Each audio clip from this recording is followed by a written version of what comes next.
Assalamualaikum warahmatullahi wabarakatuh. Selamat pagi ibu dosen dan teman-teman sekalian yang berbahagia. Pertama-tama marilah kita panjatkan puja dan puji syukur kepada Allah Subhanahu wa taala karena telah memberikan rahmat dan kesehatan dan keselamatan sehingga kita dapat berkumpul di ruang diskusi ini. Adapun topik yang akan kami bahas adalah keputusan pelaporan yang diatur atau pertimbangan teori berorientasi sistem. Perkenalkan, nama saya Lala yang akan bertugas sebagai moderator pada hari ini. Adapun anggota kelompok saya yang pertama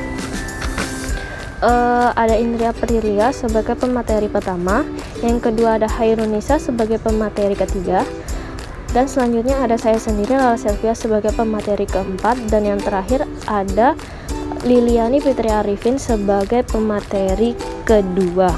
Selanjutnya saya akan mempersilahkan pemateri pertama untuk menjelaskan materinya. Dipersilahkan. Sebelumnya saya ucapkan terima kasih kepada moderator yang telah memberikan saya kesempatan untuk menyampaikan materi tentang keputusan pelaporan yang diatur atau pertimbangan teori berorientasi sistem. Argumen teoritis seperti apakah yang mendasari mengapa manajemen perusahaan memilih untuk secara sukarela memberikan informasi tertentu kepada pihak di luar organisasi. Argumen ini adalah dasar dalam teori akuntansi positif. Sebagaimana telah kita pelajari, berikut adalah bagan yang menggambarkan hubungan sebuah organisasi dengan lingkungan sekitarnya. Yang pertama, organisasi atau the organization dengan employees atau karyawan, organisasi dengan interest atau kelompok kepentingan. Yang ketiga, organisasi dengan investor. Selanjutnya, organisasi dengan the public atau masyarakat, organisasi dengan government atau pemerintah, organisasi dengan supplier atau pemasok, organisasi dengan media, organisasi dengan customer atau konsumen. Yang terakhir, organisasi dengan industri bodies atau badan industri. Menurut Leary 1985 halaman 88 mengatakan bahwa nilai-nilai dari pencetus teori atau kecenderungan ideologis mungkin berada di faktor-faktor yang menentukan di sisi mana argumen yang akan mereka adopsi pada saat di mana terdapat hubungan diperdebatkan antara teori dengan bukti. Teori legitimasi, teori stakeholder, dan teori kelembagaan merupakan tiga teoritis perspektif yang telah diadopsi oleh sejumlah peneliti dalam beberapa tahun belakangan ini. Teori-teori ini kadang-kadang disebut sebagai teori-teori yang berorientasi sistem. Selanjutnya, menurut Gray, Wayne, dan Adam 1996 halaman 45 mengatakan bahwa pandangan berorientasi sistem pada organisasi dan masyarakat memungkinkan kita untuk fokus pada peran informasi dan pengungkapan dalam hubungan-hubungan antara organisasi, negara, individu, dan kelompok. Sekarang ini teori stakeholder dan teori legitimasi lebih sering diterapkan dalam upaya menjelaskan mengapa organisasi membuat pengungkapan tanggung jawab sosial tertentu dalam laporan tahunan. Oleh karena itu, kita akan lebih banyak membahas kedua teori tersebut, tetapi kita juga akan sedikit membahas penerapan teori institusional. Sekian, terima kasih. Baik, terima kasih kepada moderator yang telah mengizinkan atas waktunya. Saya Liliani Fitri Arifin akan melanjutkan materi yang telah disampaikan oleh teman saya sebelumnya, yakni perspektif ekonomi politik. Menurut Gray, Owen, dan Adam tahun 1996, teori legitimasi dan teori stakeholder merupakan teori dari induk teori yang dikenal dengan sebutan teori ekonomi politik, dan teori institusional juga masih berhubungan dengannya. Menurut Guthrie dan Parker tahun 1990, perspektif ekonomi politik memandang laporan akuntansi sebagai dokumen sosial politik ekonomi. Mereka berfungsi sebagai alat untuk membangun, mempertahankan, dan melegitimasi pengaturan ekonomi dan politik, lembaga, dan tema-tema ideologis yang berkontribusi untuk berkepentingan korporasi sendiri. Pengungkapan memiliki kapasitas untuk mengirimkan makna sosial, politik, dan ekonomi untuk satu set penerimaan laporan yang pluralistik. Guthrie dan Parker tahun 1990 menyatakan lebih lanjut bahwa laporan perusahaan tidak dapat dianggap sebagai dokumen netral, tidak memihak, atau tidak mewakili. Banyak badan akuntansi profesional mungkin menyarankan, tetapi lebih merupakan sebuah pertukaran produk dari perusahaan antara perusahaan dan lingkungannya, dan berusaha untuk menengahi dan mengakomodasi berbagai kepentingan. Pandangan ini konsisten dengan Barsel tahun 1980 yang menunjukkan akuntansi tidak dapat dilihat semata sebagai penyusunan kalkulasi rutin. Fungsinya adalah kohesif dan berpengaruh secara mekanisme terhadap manajemen ekonomi dan sosial. Teori ekonomi politik telah dibagi menjadi dua bagian besar, yaitu abu-abu atau tidak jelas. Owen dan Adam tahun 1996 telah memberikan label klasik dan borjuis. Ekonomi politik klasik adalah berkaitan dengan karya filsuf seperti Karl Marx dan kelas-kelas kepentingan, konflik struktur kepentingan, ketimpangan, dan peran negara. Kontras dengan Adam tahun 1996, teori borjuis ekonomi politik menurut Gray, Hui, dan Lovers tahun 1995 secara luas mengabaikan unsur-unsur tersebut, dan sebagai hasilnya adalah konten untuk menerima dunia pada dasarnya pluralistik.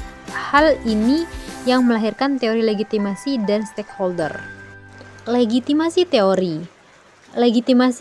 legitimasi menegaskan organisasi berusaha beroperasi dalam batas-batas dan norma-norma masyarakat masing-masing, yaitu mereka berusaha bahwa aktivitas mereka dianggap oleh pihak luar adalah sah. Batas dan norma ini tidak dianggap tetap, melainkan berubah-ubah dari waktu ke waktu, sehingga akan membutuhkan organisasi yang responsif terhadap lingkungan di mana mereka beroperasi. Teori legitimasi bergantung pada gagasan bahwa ada kontrak sosial antara organisasi yang bersangkutan dan masyarakat di tempatnya beroperasi. Kontrak sosial tidak mudah untuk ditentukan, tetapi konsep ini digunakan untuk mewakili banyak harapan implisit dan eksplisit bahwa masyarakat sekitar memiliki hak yang harus dipenuhi oleh organisasi. Shoker dan Sethi tahun 1974 memberikan gambaran baik mengenai konsep kontrak sosial. Institusi sosial dan bisnis tidak ada pengecualian beroperasi di masyarakat melalui kontrak sosial, dinyatakan atau tersirat, di mana kelangsungan hidup dan pertumbuhannya berdasarkan pengiriman keinginan-keinginan sosial berakhir kepada masyarakat pada umumnya, dan distribusi keuntungan ekonomi, sosial maupun politik kepada kelompok dari mana kekuasaan berasal. Baik, terima kasih kepada moderator. Mungkin hanya itu yang bisa saya sampaikan. Terima kasih kepada moderator yang telah memberikan waktu. Baik, terima kasih kepada moderator. Baik, di sini saya akan menjelaskan perbedaan legitimasi dan legitiminasi. Legitimasi adalah status atau kondisi yang terjadi ketika sistem nilai suatu entitas adalah sama dan sebangun dengan masyarakat. Legitiminasi adalah proses yang mengarah ke sebuah organisasi yang dipandang sah atau memperoleh legitimasi. Sosial kontrak. Sosial kontrak merupakan harapan implisit dan eksplisit yang dimiliki masyarakat sekitar bagaimana organisasi harus melakukan kegiatan operasional. Persyaratan hukum mungkin memberikan persyaratan eksplisit sosial kontrak, sementara yang lain mewujudkan harapan masyarakat yang implisit. Secara tradisional, ukuran kinerja optimal organisasi adalah maksimalisasi keuntungan. Harapan publik telah berubah sehingga organisasi kini dituntut untuk menangani masalah-masalah sosial, kemanusiaan, lingkungan, dan sebagainya. Masyarakat memungkinkan organisasi untuk terus beroperasi apabila memenuhi harapan mereka. Organisasi mungkin kesulitan memperoleh dukungan dan sumber daya yang diperlakukan untuk melanjutkan operasi yang dapat mengakibatkan sanksi seperti yang pertama, pembatasan hukum terhadap operasi. Yang kedua, sumber daya yang disediakan semakin terbatas. Yang ketiga, berkurangnya permintaan produk. Stakeholder teori. Teori stakeholder berkaitan dengan dua elemen, yaitu yang pertama dimensi normatif yang melibatkan etika atau moral, yang kedua dimensi positif yang melibatkan manajerial. Dari kedua elemen di atas secara eksplisit mempertimbangkan berbagai kelompok atau stakeholder yang ada dalam masyarakat, mana harapan dari kelompok tertentu dapat mempunyai pengaruh atau lebih kurang pada strategi perusahaan. Hal ini dapat mempunyai implikasi bagaimana harapan stakeholder dipertimbangkan dan dikelola perusahaan. Terdapat kesamaan antara teori legitimasi dengan teori stakeholder, maka tidak tepat untuk membeda-bedakan membuat satu teori rivalnya. Dimensi etika dari teori stakeholder. Perspektif etika atau moral atau normatif dari teori stakeholder menyatakan bahwa semua stakeholder mempunyai hak untuk diperlakukan secara adil oleh sebuah organisasi. Definisi stakeholder oleh Friedman dan Reed, yaitu apapun kelompok yang dapat diidentifikasi atau individu yang dapat mempengaruhi pencapaian sebuah tujuan organisasi atau dipengaruhi oleh pencapaian dari sebuah tujuan organisasi.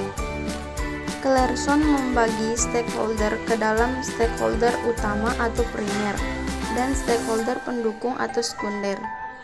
Seluruh stakeholder mempunyai hak minimum tertentu yang tidak dapat dilanggar atau diabaikan. Dengan kata lain, perspektif etika tersebut menyatakan bahwa semua stakeholder juga mempunyai hak untuk diberikan informasi tentang bagaimana organisasi mempengaruhi stakeholder atau mungkin melalui polisi, beasiswa, komunikasi, provisi karyawan, inisiatif, keselamatan, dan sebagainya. Meskipun stakeholder sendiri memilih untuk tidak menggunakan informasi tersebut dan meskipun mereka tidak mempunyai pengaruh langsung terhadap kelangsungan hidup organisasi. Dimensi manajerial dari teori stakeholder.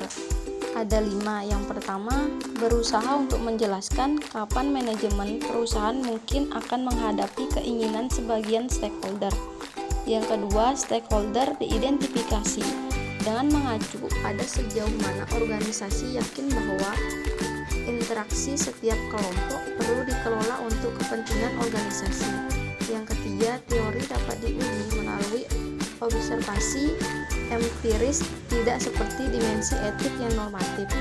Yang keempat, secara khusus menyatakan kelompok stakeholder berbeda dalam sebuah persyaratan, bukan masyarakat secara keseluruhan seperti pada teori legitimasi. Yang kelima, harapan berbagai kelompok stakeholder akan berdampak pada kebijakan pengungkapan dan operasional organisasi. Stakeholder power. Organisasi tidak akan merespon kepada setiap stakeholder secara berimbang, namun hanya pada yang paling berkuasa. Kekuasaan stakeholder merupakan fungsi dari tingkatan penguasaan stakeholder terhadap sumber daya yang dibutuhkan oleh organisasi, seperti tenaga kerja, keuangan, pengaruh media, dan sebagainya. Peran utama manajemen adalah menafsir pentingnya pertemuan dengan permintaan stakeholder akan tercapai tujuan strategis organisasi. Harapan dan kekuasaan sangat bergantung dari bermacam stakeholder yang merubah sepanjang waktu. Oleh karenanya, organisasi harus terus-menerus mengadaptasikan strategi operasi dan pengungkapannya. Sekian dari saya kembalikan ke moderator. Ya, di sini saya akan menjelaskan tentang pandangan etis versus managerial view secara terpisah, mempertimbangkan dua perspektif dari teori stakeholder. Dapat diduga bahwa manajemen mungkin lebih cenderung kepada kesadaran etis atau fokus pada keberlangsungan organisasi. Manajemen bisa dibilang akan terdorong oleh sisi etika yang mempertimbangkan kinerja. Kita membutuhkan pemahaman tentang peran perlengkapan normatif dan aturan penelitian deskriptif. Terus yang selanjutnya itu kelembagaan teori, menyediakan penjelasan tentang mengapa organisasi cenderung mengalami karakteristik dan bentuk yang serupa. Sebagian bentuk organisasi kemungkinan diadopsi dalam rangka membawa legitimasi kepada suatu organisasi.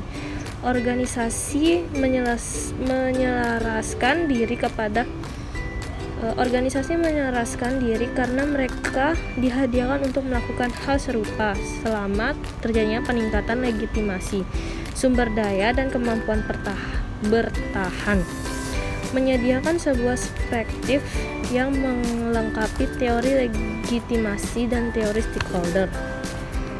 Selanjutnya yaitu decoupling atau memisahkan. Walaupun manajer dapat melihat kebutuhan untuk terlihat mengadopsi struktur dan praktik tertentu, namun praktik organisasi yang sebenarnya dapat sangat berbeda dari proses dan praktik yang diperlihatkan secara formal dan diumumkan ke publik. Sebagai contoh adalah image sebuah organisasi dibangun dengan mengungkapkan laporan perusahaan dan ungkapan yang lain, seperti salah satu tanggung jawab sosial dan lingkungan. Ketika pada kenyataannya tujuan utama manajerial adalah memaksimalkan keuntungan laba atau nilai pemegang saham. Sekian dari kelompok kami. Apabila ada kekurangan kami minta maaf. Wabillahi taufiq wal hidayah. Wassalamualaikum warahmatullahi wabarakatuh.